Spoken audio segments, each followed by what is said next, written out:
په افغانستان کې د میشتو ایساف ځواکونو 2 چورلکو 3 شپې مخکې د افغانستان او پاکستان پر ګډه پوله د مومند جنسۍ د سلاله په سیمه کې د پاکستان د پوځ پر 2 پوستو بمباري وکړه چې له امله یې 24 پاکستاني سرتیري ووژل شول او 14 نور ټپي شول. د دې په غبرګون کې چین چې د پاکستان نږدې متحد او دوست ګڼل کېږي پر پاکستاني پوځیانو پر بمباریو ژوره اندېښنه ښکاره کړې او ویلي دي چین په دې مسئله ټکان خوړلی او چین باور لري چې پاکستان یو خپلواک هیواد دی چې باید د هغه د ملي حاکمیت او ځمکنۍ بشپړتیا درناوی وشي او له پاکستان سره د زړه له تله خواخوږي څرګندوي. د ځینو ریپورټونو له مخې پاکستان د ناټو د وروستۍ حملې په غبرګون کې پریکړه کړې چې د بن په 2م نړیوال کنفرانس کې به ګډون نه کوي. زه ذبیح الله صلات یم او تاسو د تودې خبرې خپرونې لیدونکي یاست.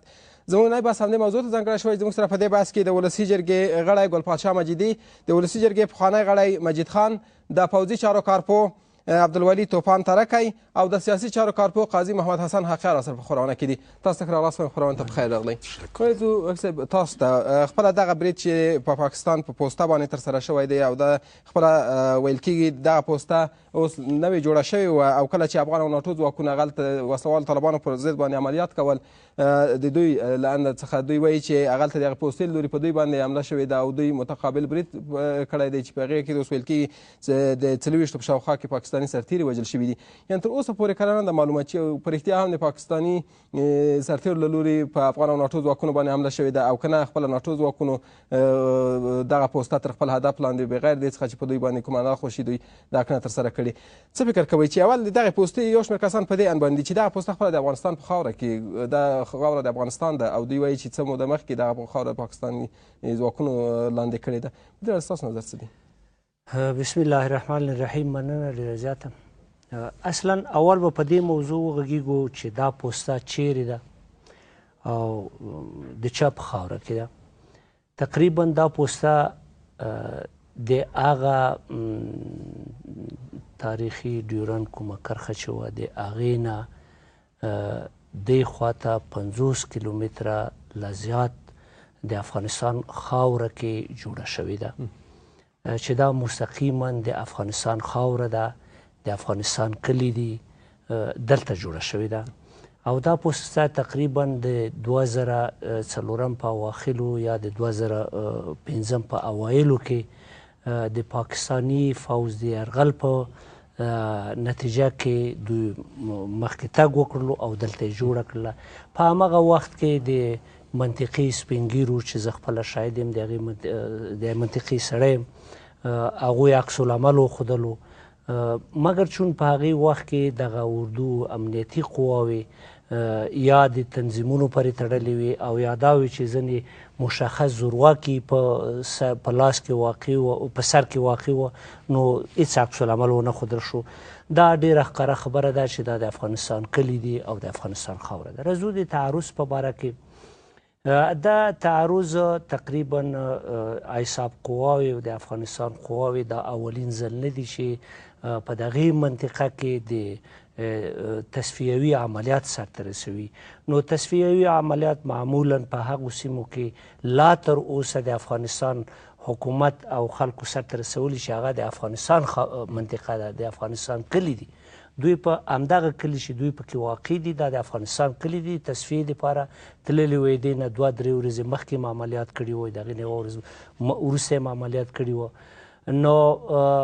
که چیرې د ایساف قواو او یا د افغانستان قواو په دوی تعرض کولو نو د 6 کلونو کې ولې ورباندې نه کولو؟ دو خو د 6 کاله کېږي چې په دې ځای کې میشت شوي دي او د افغانستان خاوره کې پراته دي. نه، خبره دا وه چې چون دا مسله پیدا شوله پاکستان هم غال مغال وکړو،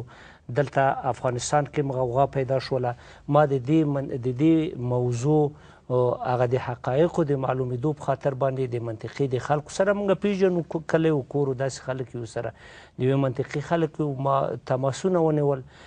حقیقي خبره دا ده چې کله دوی عملیات کول په هغه سیمه کې نو د 2 قسمه کار کېدو. یو دا و چې دوی به کله عملیات شروع کړه نو د جنګیالي به ورتله، دوی به حمایه کول شاته. دا د ولس او د کلي د خلکو خبره ده. دا څو ځلې دا شی تکرار شو. په دغه شپه باندې چې دوی عملیات کوي یا د تصفیوي عملیاتو دپاره کم انتظیا هر رقم نظامي حساب چې نو جګړه چې دخلي په خپله عیني شاهدانو وویل یو هم نه په لسهاو کسانو جرګه وه جرګې نه چې ما پوښتنه وکړه وویل چې د پاکستان د پوستې د خوا نه په دو باندې سخت برید وشولو حتی لا دا وویل چې دغه برید ته نیم ساعت 15 دقیقې وخت ورکړل شولو هم دوی کوم هغه ونه کړه کله چې دوی برید اضافه شو پس هغې نه تیارې راغلی او دفاع یې یعنې افغان او ناټو ځواکونه هدف ګرځول کېدل په دغه راساً د همدې پوستې نه د افغان او د ناټو ځواکونه د اور لاندې ونیول شو د خلکو د عیني شهیدانو د خولې نه وویل چې تر نیم ساعت 15 دقیقو پورې دوی ته وخت ورکړل شو چې جګړه بس کړي مګر دوی جنګ ته کله شدت جنګ واخیستلو نو پس هغې نه تیارې راغلې د خپل حمایې په خاطر باندې دا خلک یې بمباد کړه او تلفاتو ته ورسېده نو خبره دا شی ده چې دا خاوره د افغانستان ده دا کلي د افغانستان دي او تعرض د عیني شاهدانو د خولې نه تعرض په خپله د پاکستاني پوستې د خوا نه شوی او تر دې مخکې به چې کله عقب نشیني کوله د مخکې کلي چې پراته دي جنګیالیو باندې به چې عملیات شروع شوه کله به چې عقب نشیني کوله نو همدې پوستو ته بتله او دو پوستو به حمایه کول او ساتل به دا البته د چا خبره ده دا خبره د عیني شاهدانو او همغه د کلیو د کور مننه کوم صاحب وکیل صاحب تاسو فکر کوئ چې کله چې د دا ډول پوستو خپله ناټو ځواکونه هم په خپلو خبرو کې ویلي دي